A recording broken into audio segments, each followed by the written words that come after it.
മാറ്റം ആഗ്രഹിച്ചവർ നെഞ്ചത്ത് കൈവച്ച് പറയുന്നത് ഒരു പറ്റിപ്പോയി. കേരളത്തിൽ മാറ്റമല്ല, വല്ലാത്തൊരു നാറ്റമാണ് ഇപ്പൊ ഈ 3 മാസത്തിനിടയിൽ ഉണ്ടായിട്ടുള്ളത്. പവർ കട്ട്, ലോഡ് ഷെഡിംഗ് കേരളത്തിലേക്ക് തിരിച്ചു വന്നു.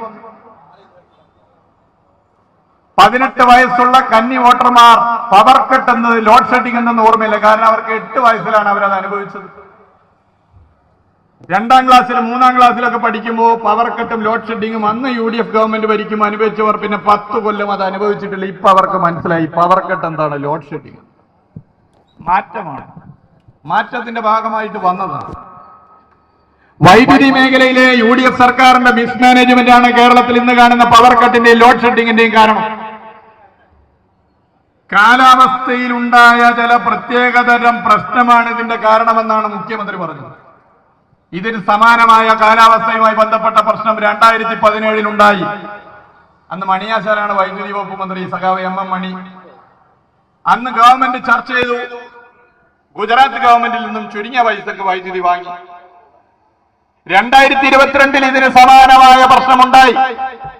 അന്ന് വീണ്ടും അധികാരത്തിൽ വന്ന ഇടതുപക്ഷ ജനാധിപത്യ മുന്നണിയുടെ ഗവൺമെന്റ്, അന്ന് ഞങ്ങളുടെ മന്ത്രിസഭ ചർച്ച ചെയ്തു. 10 സ്റ്റേറ്റിലേക്ക് ഉദ്യോഗസ്ഥരെ വിട്ടു ചർച്ച ചെയ്തു ചുരുങ്ങിയ പൈസക്ക് വൈദ്യുതി വാങ്ങി.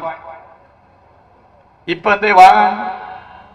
ഇപ്പൊ വാങ്ങാഞ്ഞതിനെ കുറിച്ച് വൈദ്യുതി വകുപ്പ് മന്ത്രിയോട് ചോദിച്ചപ്പോ അദ്ദേഹം പറഞ്ഞു, 10 രൂപയുടെ മുകളിൽ ഒരു യൂണിറ്റിന് വൈദ്യുതി ലഭിക്കുകയായിരുന്നെങ്കിൽ ഞങ്ങൾ വാങ്ങുമായിരുന്നു. വൈദ്യുതി ലഭിച്ചില്ല.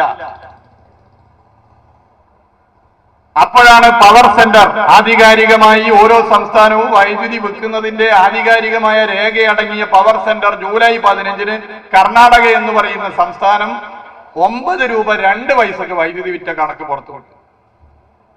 കർണാടക ഭരിക്കുന്നത് കോൺഗ്രസ് ആണ്.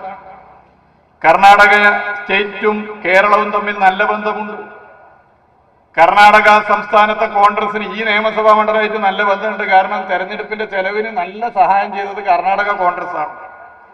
അത്ര അടുത്ത ബന്ധമുള്ള കർണാടക ഗവൺമെന്റുമായി ഒരു KPCC പ്രസിഡന്റ് കൂടിയായ വൈദ്യുതി വകുപ്പ് മന്ത്രി എന്തുകൊണ്ട് ചർച്ച ചെയ്തില്ല?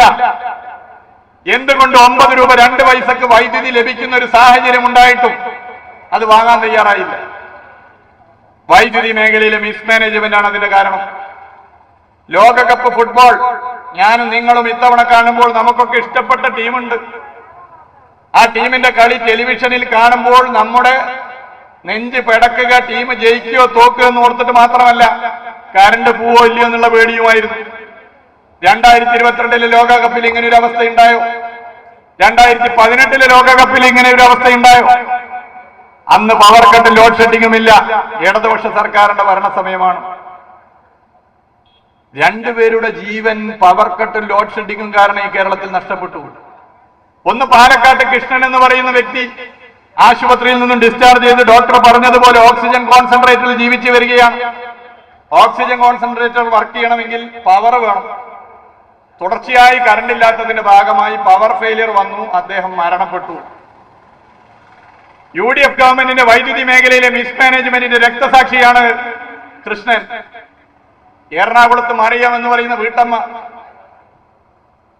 കരണ്ട് പോയപ്പോ മെഴുതിരി കത്തിച്ചായിരുന്നു. മെഴുതിരിൽ നിന്ന് തീ പടർന്ന് മരണപ്പെട്ടു. മറിയം UDF സർക്കാരിന്റെ വൈദ്യുതി മേഖലയിലെ മിസ്മാനേജ്മെന്റിന്റെ രക്തസാക്ഷിയാണ്. കൃഷ്ണനും മറിയമും ഇടതുപക്ഷമായിരുന്നു കേരളത്തിൽ ഭരിക്കുമെങ്കിൽ ഇന്ന് ജീവിക്കുമായിരുന്നു. ഇതാണ് മാറ്റം. സർക്കാർ ആശുപത്രിയിൽ സർജറി സമയത്ത് കറണ്ട് ഇല്ലാത്തതിന്റെ ഭാഗമായി മൊബൈൽ ഫോണിന്റെ ടോർച്ച് ലൈറ്റ് അടിച്ച് സർജറി നടത്തിയ ഒരു അനുഭവം കേരളത്തിൽ മുമ്പുണ്ടായിട്ടുണ്ടോ? മുമ്പുണ്ടായിട്ടില്ല. അതിനെക്കുറിച്ച് ആരോഗ്യവകുപ്പ് മന്ത്രിയോട് ചോദിച്ചപ്പോ ആരോഗ്യവകുപ്പ് മന്ത്രി പറഞ്ഞത്, ആരോഗ്യവകുപ്പ് മന്ത്രിയോട് മാധ്യമപ്രവർത്തകർ ചോദിച്ചു, അല്ല സർജറി ആരംഭിക്കുമ്പോൾ പവർ കട്ട് വന്നാൽ എന്ത് ചെയ്യും, കറണ്ട് പോയാൽ എന്ത് ചെയ്യും? അപ്പൊ ആരോഗ്യവകുപ്പ് മന്ത്രി പറഞ്ഞു, അതിനെന്താ, സർജറി ആരംഭിക്കുമ്പോൾ കറണ്ട് പോയാൽ കറണ്ട് വന്നതിന് ശേഷം സർജറി തുടരും. പലതരം സർജറി ഉണ്ട്. പ്രസവം ഉൾപ്പെടെ സർജറി ആരംഭിച്ച് കറണ്ട് പോയാൽ കറണ്ട് വരാൻ കാത്തുനിന്ന് കറണ്ട് വന്നതിന് ശേഷം സർജറി ആരംഭിച്ചാൽ എത്ര പേര് ബാക്കിയുണ്ടാവും ഭൂമിയിൽ?